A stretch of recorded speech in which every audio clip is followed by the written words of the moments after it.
नमस्कार, मी बोलते नंदिनी अंकोलेकर। मी आज तुम्हाला दाखवणार आहे कच्च्या केळ्याची किसमूर। किसमूर म्हणजे कोशिंबीर। चला आता बघूया आपण त्याच्यासाठी काय काय साहित्य लागतं ते। कच्च्या केळ्याची किसमूर करण्यासाठी लागणारं साहित्य हे कच्चं केळं असं मार्केटमध्ये मिळते। याचं साल काढायचं, हे कच्चंच आहे म्हणजे उकडवलेलं वगैरे पण नाही आहे, कच्चंच आहे। साल काढायचं आणि याचे असे बारीक बारीक तुकडे करून घ्यायचे। आता बाकीचं साहित्य लागणार आहे। छोटा टोमॅटो घेतला आहे मी बारीक कापून, 2 टेबलस्पून कांदा घेतला आहे बारीक कापून, 1 टेबलस्पून कोथिंबीर, छोटीशी एक हिरवी मिरची घेतली आहे। आपण आपल्या आवडीनुसार मिरची घाला, लहान मुलं खाणार असतील तर घालू नका। जरुरीप्रमाणे मीठ लागणार आहे, 1 टेबलस्पून लिंबाचा रस आणि 1 टेबलस्पून तेल लागणार आहे। तर आता आपण गॅस चालू केलेला आहे। गॅसवरती मी पॅन गरम करत ठेवला आहे। आता पहिल्यांदा आपण ही केळी शॅलो फ्राय करून घ्यायची, म्हणजे कुरकुरीत करत राहायचे। छोट्या छोट्या बारीक गॅसवरती कुरकुरीत करायची करून मी 1 टेबलस्पून तेल टाकलं याच्यामध्ये। आता याच्यामध्ये हे कच्च्या केळ्याचे छोटे छोटे केलेले तुकडे टाकायचे आणि बारीक गॅसवरती परतवत राहायचं। आपण आपली बाकीची कामं होत राहतात। तर आपण बारीक गॅसवरती हे कुरकुरीत करायचं। साधारणपणे 5 ते 7 मिनिटं तरी हे कुरकुरीत व्हायला लागतात।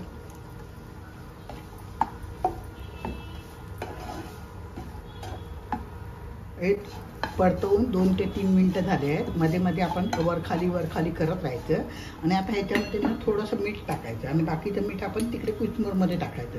किसमूरमध्ये काय सारस्वतामध्ये किसमूर म्हणजे कोशिंबीर आहे। कोशिंबीरचा हा वेगळा प्रकार आहे। कच्च्या केळ्याचं कोशिंबीर म्हणा तुम्ही किंवा कच्च्या केळ्याचं किसमूर म्हणा, हा वेगळा प्रकार आहे। तर तुम्ही करून बघा। माझ्या चॅनलवर नवीन असाल तर सबस्क्राईब करा, लाईक करा, शेअर करा, मित्रमैत्रिणींना शेअर करा, तुमच्या कॉमेंट्स मला कळवा। आपण अजून 2-3 मिनिटं अशा कुरकुरीत होईपर्यंत हाताने जरासं दाबून बघायचं केळं शिजलंय की नाही ते, आणि मग पुढचं सगळं मिक्स करायचं की झाली आपली किसमूर तयार झाली आहेत। आपले केळ्याच्या चिप्स आहेत या छोट्या छोट्या।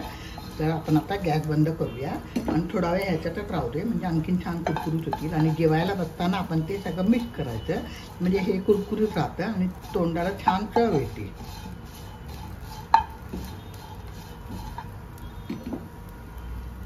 कुरकुरीत चांगले झाले आहेत। मी आता गॅस बंद केला आहे आणि हे पॅनमध्येच मी थोडा वेळ ठेवणार आहे।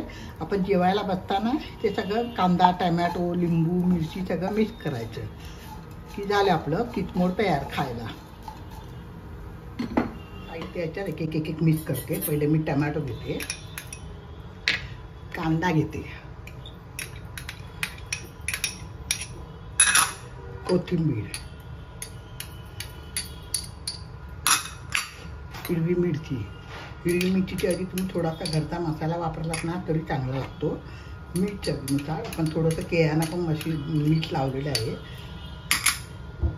खोबरं घ्यायचं, मी खोबरं दाखवायला तुम्हाला विसरलेली आहे। तर साधारणपणे 2 टेबलस्पून ओलं खोबरं घेतलं आहे मी। आता हे सगळं मिक्स करते मी।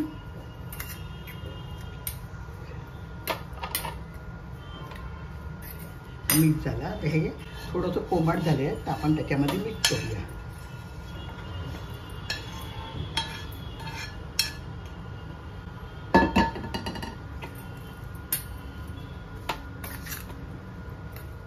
सगळं मिक्स केलं मी।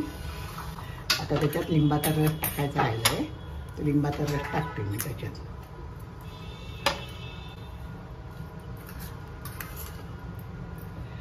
झालं आपलं कच्च्या केळ्याची किसमूर म्हणजे कच्च्या केळ्याची कोशिंबीर। तुम्ही करून बघा आणि मला कॉमेंट बॉक्समध्ये कळवा तुम्हाला आवडली की नाही। अजून मी एक प्रकार तुम्हाला कच्च्या केळ्याचा किसमूरचा दाखवणार आहे, तो लवकरच मी अपलोड करेन। आता आपण बाउलमध्ये काढून घेऊया।